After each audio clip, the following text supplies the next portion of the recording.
Okay, guys, so this is 6.2 honors, 5.2 math 7, okay?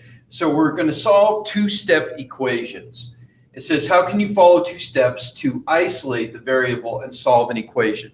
Now, I've talked about this several times, about isolating the variable, balancing the equation. That's what we're really looking at today.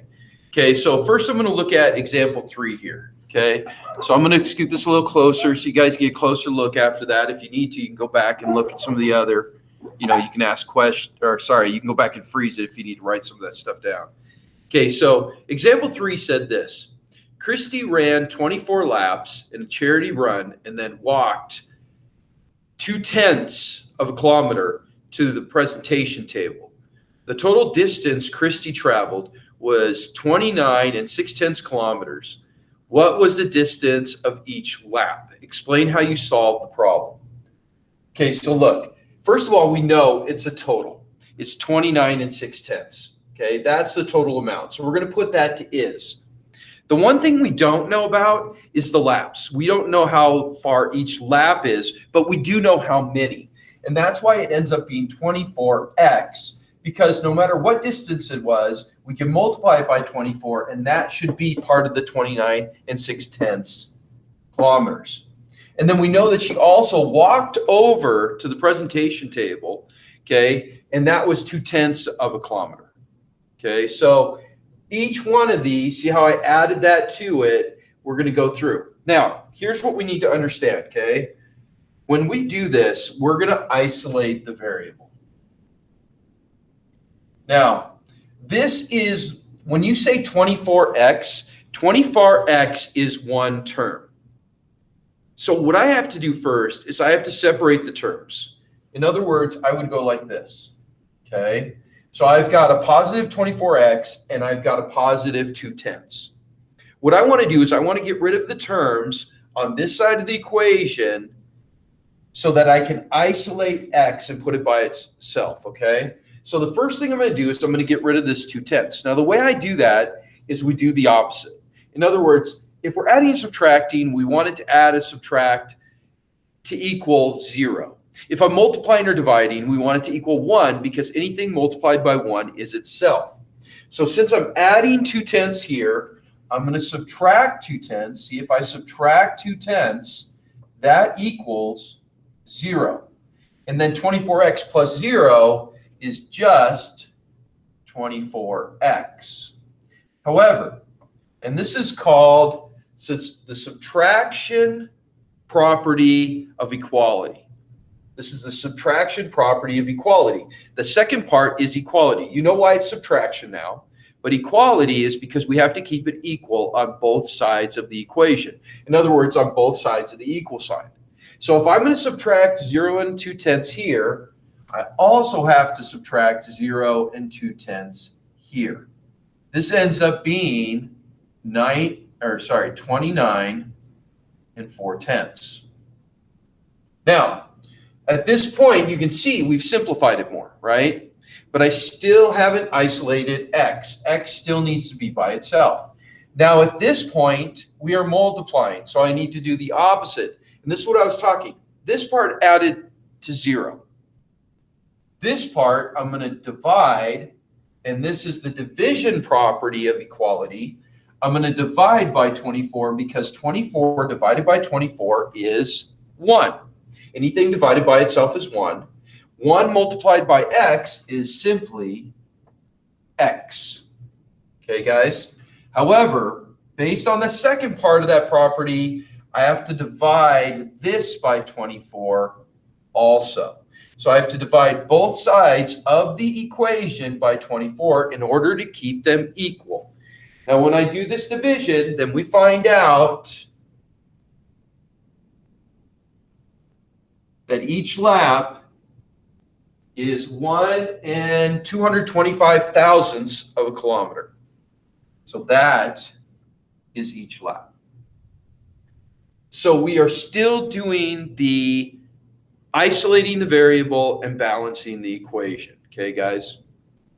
All right, so I'm going to do a couple more examples with you. These are a little bit harder, and so it's going to take a little more time if you're doing them on your own. Okay, guys? So I'm going to do this one here now.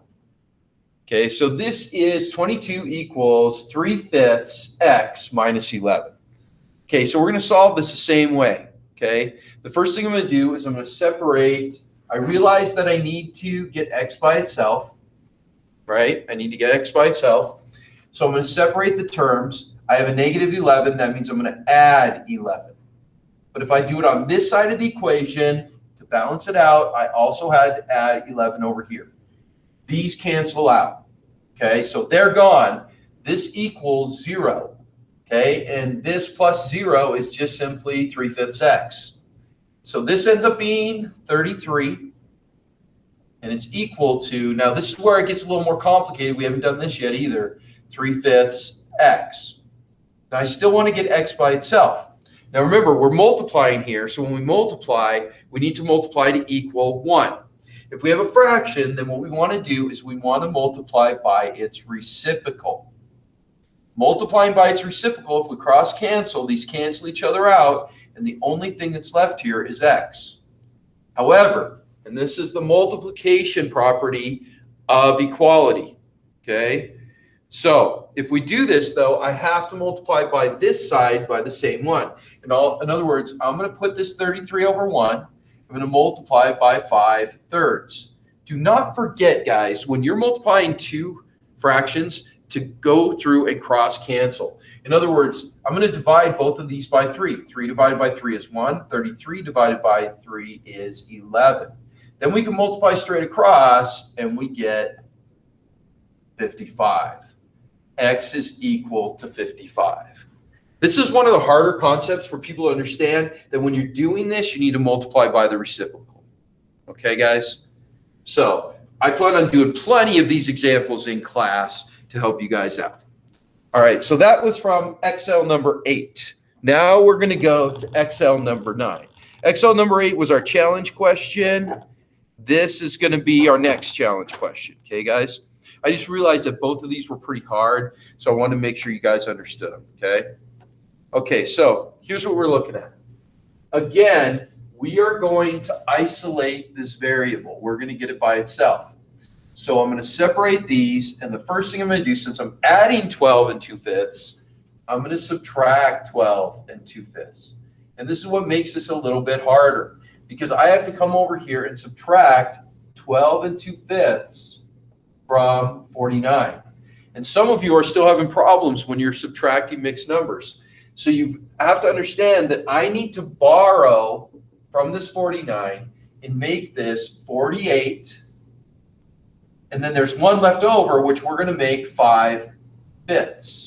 The reason I'm making it 5/5 is because we can't subtract fractions unless they have the same denominator. 5/5 over itself, 5 over 5 is 1, plus 48 is 49. But I'm going to subtract the 12 and 2/5 in. So this is gone. The only thing that's over here is 3x. And then this is going to equal, let me look, I've got it in my notes, 36 and 3/5.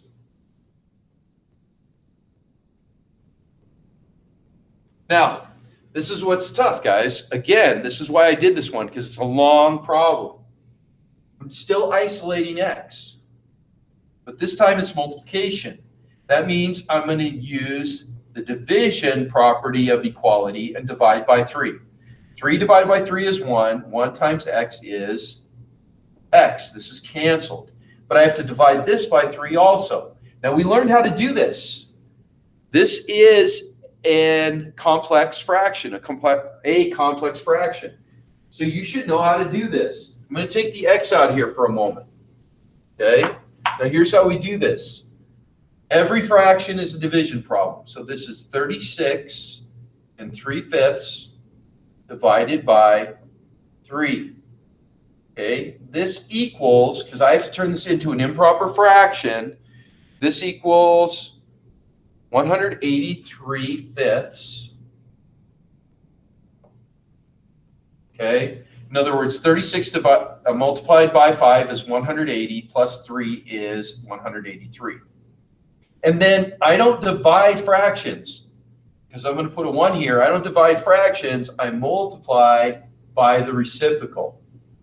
Now, before I multiply these, I'm going to cross cancel. 183 is actually divisible by 3. It's 61. Okay, so when I multiply straight across, I get 61/5. Now, this is an improper fraction, so I have to divide this. So 61 divided by 5. This goes in here once. Minus 5. 1, 11 goes in there twice. And I have 1 left over, 1/5. So this is going to equal 12 and 1/5. That's a long problem, guys. That's a lot of work to get that. But see, here's the thing. When you go through the Excels, you only have like 9 to 11 problems lately. So you should be able to go through and take your time and learn how to do these problems and even do it twice if you're having a problem with it. Okay? All right, so ask me if you have any problems with these, and I'll help you out in class. All right, guys?